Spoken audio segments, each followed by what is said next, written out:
Je vais commencer par une observation que j'ai faite au 911. Quand quelqu'un appelle en état de panique, il y a deux types de personnes au bout du fil. Il y a ceux qui sont figés, qui répètent la même information en boucle, qui ne peuvent pas répondre aux questions parce que leur cerveau est pris en mode tunnel. Et ceux qui, même dans la peur, font quelque chose, qui bougent, qui cherchent, qui agissent malgré le chaos. La différence entre les deux n'est pas le courage inné. C'est la capacité à accéder à une pensée créative, même sous pression. À trouver une option que le mode survie ne voit pas. Dans cette masterclass, je vais te montrer que la créativité et le courage ne sont pas des traits de personnalité. Ce sont des compétences neurologiques. Et comme toutes les compétences neurologiques, elles s'entraînent, elles se développent et elles peuvent être délibérément activées quand tu en as besoin. Ce que la neuroscience dit sur la peur et la créativité. Commençons par ce qui se passe dans le cerveau quand tu as peur. L'amygdale, cette petite structure en forme d'amande au centre du cerveau, détecte une menace et envoie immédiatement un signal d'alarme. En quelques millisecondes, le cortisol et l'adrénaline inondent le système. Le rythme cardiaque augmente, la respiration se raccourcit, les muscles se tendent. Et le cortex préfrontal, le siège de la pensée créative, de la planification complexe, de la nuance et de la prise de décision éclairée, se met en veille. Tu n'y as plus accès. C'est une réponse parfaitement adaptée pour fuir un prédateur dans la savane. C'est une réponse catastrophique pour naviguer dans les défis complexes d'une vie moderne. Voilà ce que ça produit concrètement. Tu vois moins d'options. Le cerveau en mode survie pense en binaire. Fuite ou combat. Oui ou non. Maintenant ou jamais. La nuance disparaît. La troisième option, qui est souvent la meilleure, devient invisible. Tu répètes les solutions connues. Pas parce que tu manques d'intelligence, parce que le cerveau, sous stress, cherche la réponse la plus rapide dans sa banque de données. Ce qu'il a déjà fait, ce qu'il connaît. Même si ça n'a pas fonctionné les 10 dernières fois, c'est ce qu'il va choisir. Tu procrastines ou tu agis impulsivement, l'un ou l'autre. Rarement le juste milieu d'une action réfléchie et courageuse. Maintenant, voici ce qui se passe quand tu te régules d'abord. Quand le système nerveux parasympathique, rest and digest, reprend le dessus. Le cortex préfrontal se remet en ligne. Des études d'imagerie cérébrale sur des pratiquants de méditation à long terme montrent une activité préfrontale significativement plus élevée dans des situations de stress que des non-pratiquants. Mathieu Ricard, le moine bouddhiste étudié par Richard Davidson à l'Université du Wisconsin, présentait des niveaux d'activité cérébrale dans les zones associées à la bienveillance, à la créativité et au bien-être que les chercheurs n'avaient jamais mesuré auparavant. On l'a même nommé l'homme le plus heureux de la planète. Ce n'est pas de la chance, c'est de l'entraînement. Et tu peux y accéder toi aussi. La créativité n'est pas un état mystique réservé aux artistes. Je vais le répéter parce que c'est trop important. La créativité n'est pas un état mystique réservé seulement aux artistes. C'est l'état naturel d'un cerveau qui n'est pas en mode survie. Qu'est-ce que le courage, vraiment? On a une définition culturelle du courage qui est profondément fausse. Le courage, dans notre imaginaire collectif, c'est l'absence de peur. Le héros qui avance sans trembler, celui qui ne doute jamais. C'est neurobiologiquement impossible pour un être humain fonctionnel de jamais douter ou de jamais avoir peur. La peur est une production du système limbique. Et tant que tu as un cerveau, tu auras peur. La question n'est jamais de ne pas avoir peur. La question est qu'est-ce que tu fais avec la peur? Le mot courage vient du latin cor, C-O-R, qui veut dire cœur. Agir par le cœur, malgré ce que la tête raconte. Et voilà le paradoxe que j'observe constamment. La peur, dans un contexte de vie moderne, ne ressemble pas à de la peur. Elle se déguise. Elle est trompeuse. Elle ressemble parfois à du réalisme. C'est pas réaliste de faire ça. Parfois, elle ressemble à de la sagesse. Ah, c'est pas le bon moment. Elle ressemble à de la prudence. Tu sais quoi? Je suis pas encore prêt. Elle ressemble à de la considération pour les autres. Les gens, ils vont penser que... ... Ces pensées ne sont pas des analyses objectives. Ce sont des productions de l'amygdale habillées en arguments rationnels. Le cerveau est extraordinairement doué pour justifier l'immobilité. Je travaille au 911 depuis décembre 2022. J'ai vu ce que ça coûte d'attendre trop longtemps avant d'appeler. Le problème réel et le problème perçu ne correspondent presque jamais. Et le coût de l'inaction est presque toujours plus élevé que le coût de l'action. Dans nos vies, c'est pareil. La situation collante qui dure depuis des mois, la conversation difficile qu'on repousse, le projet qu'on ne commence jamais. Chaque jour d'attente a un prix invisible. Parce qu'on ne voit pas, le risque de l'inaction, on ne voit que le risque de l'action, jamais le coût de l'immobilité. Le courage et la créativité ne sont pas des ennemis de la prudence. Ce sont des ennemis de la paralysie. On peut noter 4 gros blocs créatifs. Avant de te donner les outils, on va nommer ce qui bloque la créativité dans ta vie. Premier blocage, je nomme le perfectionnisme. Le perfectionnisme n'est pas un standard élevé. C'est de la peur déguisée en excellence. Si je ne commence pas, je ne peux pas échouer. Si je n'envoie pas, personne ne peut juger. Alexandre Dussault, avec qui j'ai eu une conversation magnifique pour ce podcast, l'épisode juste avant, épisode 11, a une façon de travailler que j'ai trouvée brillante. Il appelle ça « improvised flow ». Pas de script, pas de perfection. Se laisser parler jusqu'à ce que quelque chose de vrai sorte, puis extraire le nectar.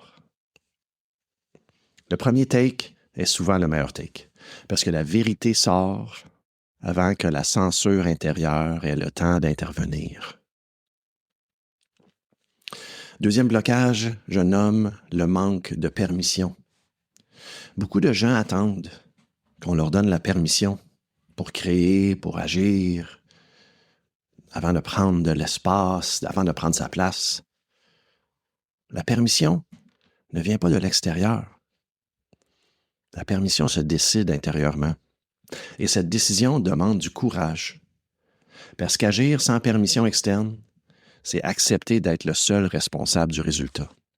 Et ça fait peur. Troisième blocage, je nomme la comparaison.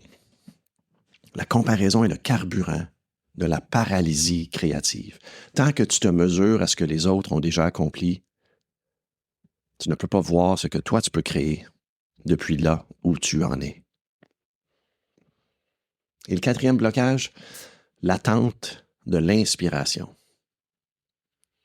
C'est une fausse prémisse d'attendre d'être inspiré avant de commencer. L'inspiration ne précède pas l'action, elle la suit. Tu ne te sens pas inspiré avant de commencer.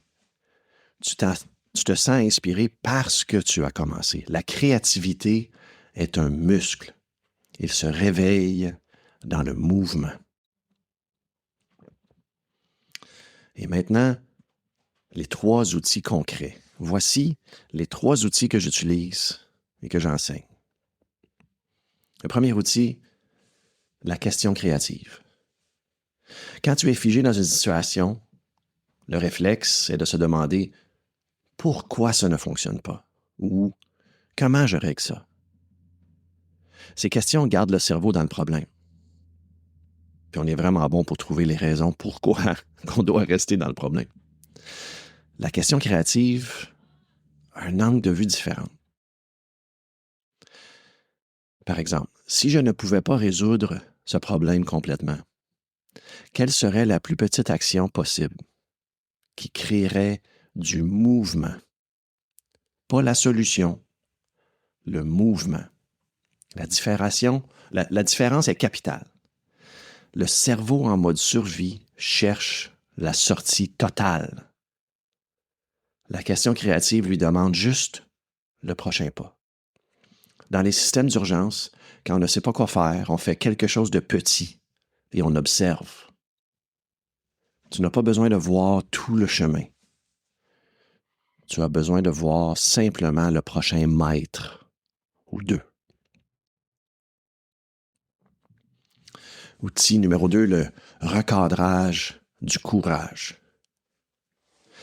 Quand la peur arrive, au lieu de la combattre, tu la recadres. La recherche de Alia Crum à Stanford a démontré que les personnes qui recadrent le stress comme un signal d'activation, plutôt que comme une menace, présentent de meilleures performances cognitives, une meilleure santé cardiovasculaire et une plus grande capacité créative sous pression.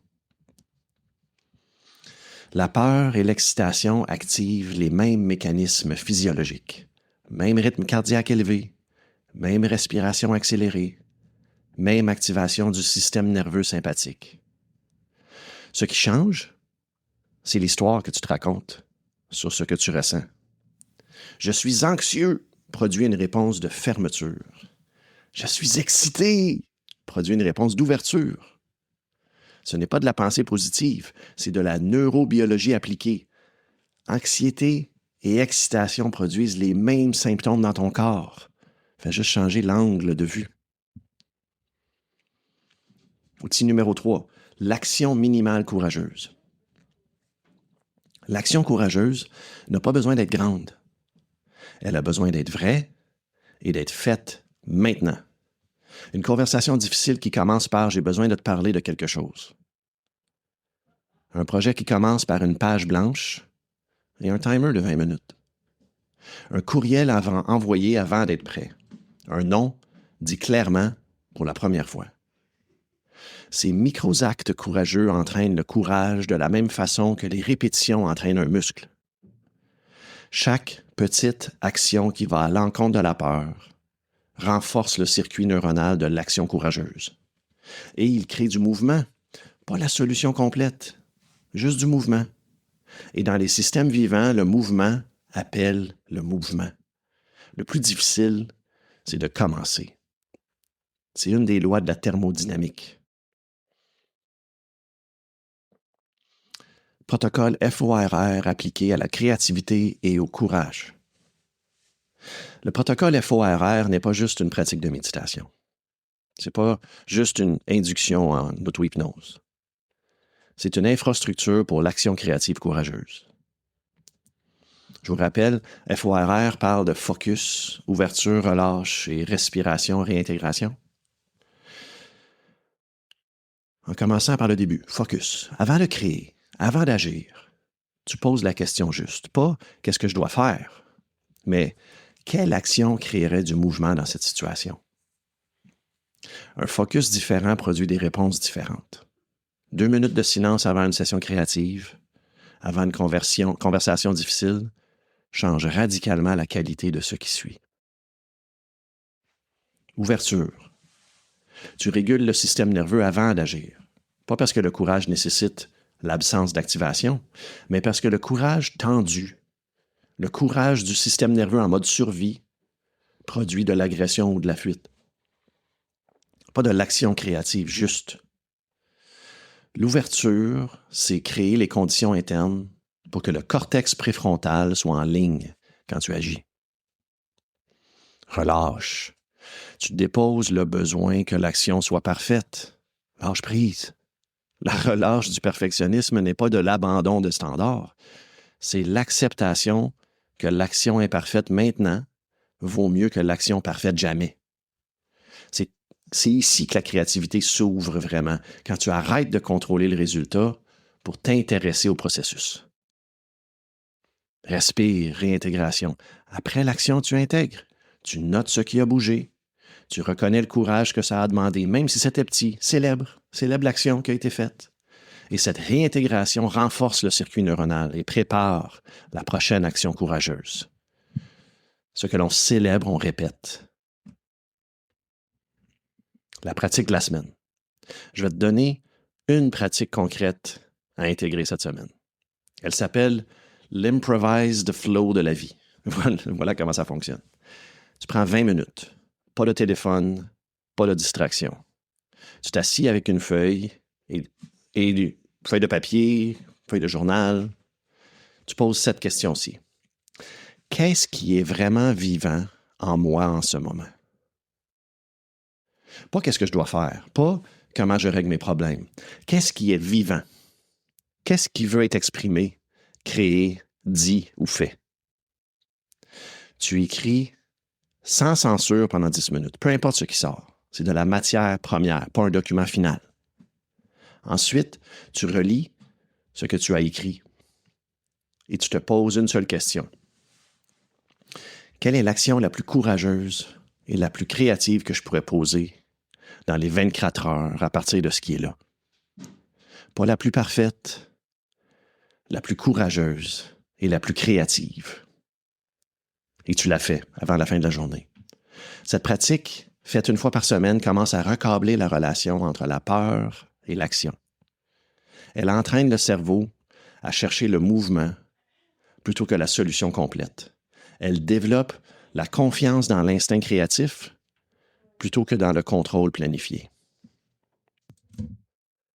Il y a une phrase qu'Alex Dussault m'a dite lors de notre conversation et elle est restée avec moi. Tu es dans le brouillard, mais quand tu avances d'un pas, tu vois les 2 ou 3 prochains mètres.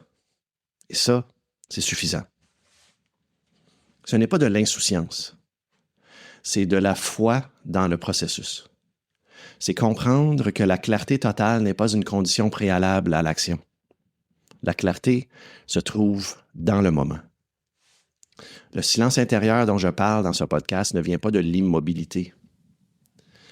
Le silence intérieur dont je parle dans ce podcast vient de l'alignement, d'avoir agi selon ce que tu es vraiment, d'avoir posé l'action courageuse et créative qui correspond à ta vérité, même imparfaitement, même dans la peur. C'est ça sortir du mode urgence. Non pas en arrêtant d'agir, mais en commençant à agir depuis un endroit différent. Je suis le matricule J144 et je suis 1019 de l'appel.